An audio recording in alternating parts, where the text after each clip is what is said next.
মানুষ যা কিছু দেখে তার সবটাই সত্য নয়, আর যা কিছু ধ্রুব সত্য বলে আমরা জানি তার বাইরেও রয়ে গেছে এক অসীম অন্ধকার জগৎ, যে জগতের আইন আলাদা, ভাষা আলাদা, আর সেখানে ফেরার পথটা বড় বেশি সরু। স্বাগতম আপনাদের গল্পের ভুবন অডিও গল্পে। আজ আপনাদের শোনাব সেই অভিশপ্ত জনপদের কথা, যার নাম শিমুলতলার বিভীষিকা। মূল গল্পে প্রবেশের আগে আপনাদের কাছে অনুরোধ, রহস্য রোমাঞ্চের এই যাত্রায় আমাদের সঙ্গী হতে চ্যানেলটি এখনই সাবস্ক্রাইব করে নিন। আপনাদের একটি লাইক আর কমেন্ট আমাদের পরবর্তী গল্পগুলো আরও নিখুঁতভাবে তুলে ধরতে সাহায্য করবে। মনে রাখবেন, আজকের এই কাহিনী সাধারণ কোনো গল্প নয়, এটি একজন মানুষের দম্ভ আর অন্ধকারের সংঘাতের উপাখ্যান। আমি অরণ্য। ছোটবেলা থেকেই আমি প্রচণ্ড যুক্তিবাদী। অলৌকিক বিষয়ে আমার চিরকালই অনীহা। আমার কাছে ভয় মানেই ছিল মনের দুর্বলতা বা কুসংস্কার। কিন্তু সেই রাতের পর থেকে আমার দম্ভ পুরোপুরি ধুলোয় মিশে গেছে। ঘটনাটা ঘটেছিল শিমুলতলা নামের এক নির্জন গ্রামে। সরকারি নথিপত্রে যার নাম নেই, মানচিত্রের কোনো কোণে যার চিহ্ন নেই, সে শুধু বেঁচে আছে মানুষের মজ্জাগত ভয়ের ভেতরে। আমি যখন শিমুলতলা স্টেশনে নামলাম তখন রাত প্রায় 9টা। প্ল্যাটফর্মটা জরাজীর্ণ, টিমটিমে একটা বাতি কোনো মতে অন্ধকার তাড়ানোর ব্যর্থ চেষ্টা করছে। স্টেশনে আমি ছাড়া আর কোনো যাত্রী নেই। দূর থেকে একটা লণ্ঠন হাতে কাউকে এগিয়ে আসতে দেখে আমি দাঁড়ালাম। বৃদ্ধ স্টেশন মাস্টার জবুথবু হয়ে আমার সামনে এসে দাঁড়ালেন তিনি।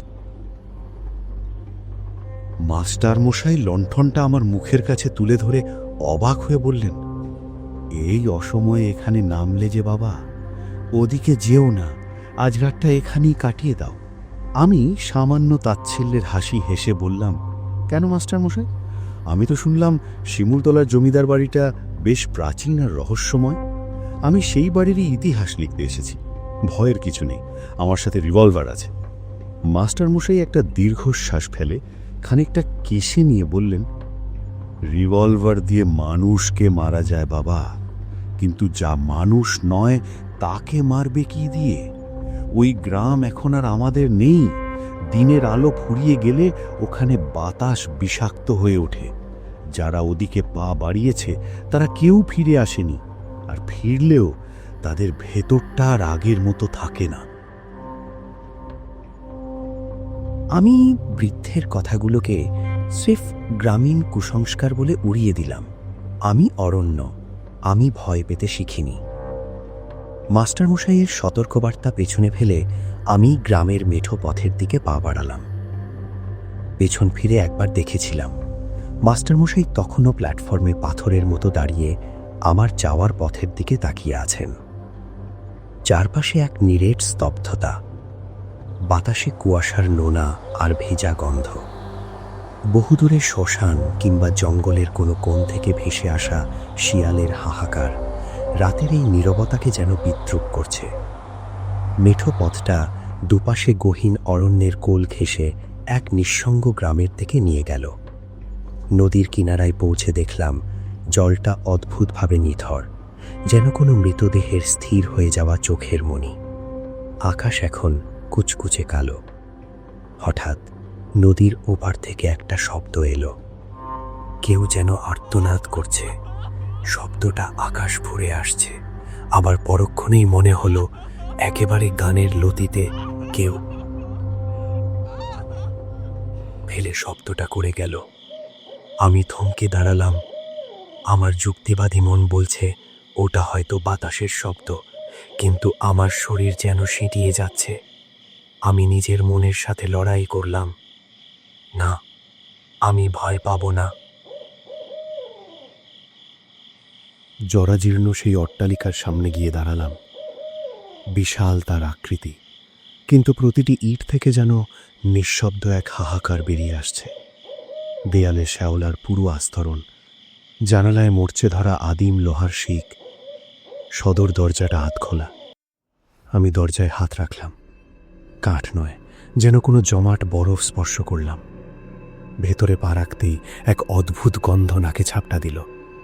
ভেজা মাটি আর দীর্ঘদিনের ধূপের এক মিশ্র গন্ধ, যা চেনা হয়েও বড় অচেনা। আমি জোরে চিৎকার করে উঠলাম, কে আছে এখানে? সামনে এসো। আমার নিজের গলার আওয়াজটাই দেয়ালে ধাক্কা খেয়ে 10 বার ফিরে এলো, যেন চারপাশ থেকে অদৃশ্য কোনো শক্তি আমায় উপহাস করছে।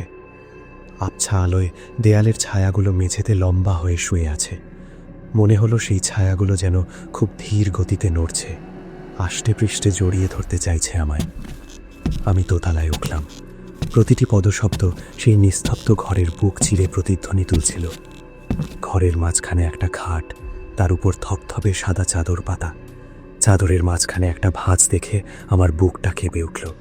মনে হলো ঠিক এই মুহূর্তেই কেউ একজন ওখান থেকে উঠে দাঁড়িয়েছে। পাশে কাঠের টেবিলে রাখা একটা লণ্ঠন, বাতিটা নেভানো, অথচ কাঁচটা তখনও রীতিমতো তপ্ত। ঠিক তখনই কানে এলো সেই শব্দ, ধীর, গভীর এবং হাড় কাঁপানো শীতল। আমি হিম হয়ে গেলাম।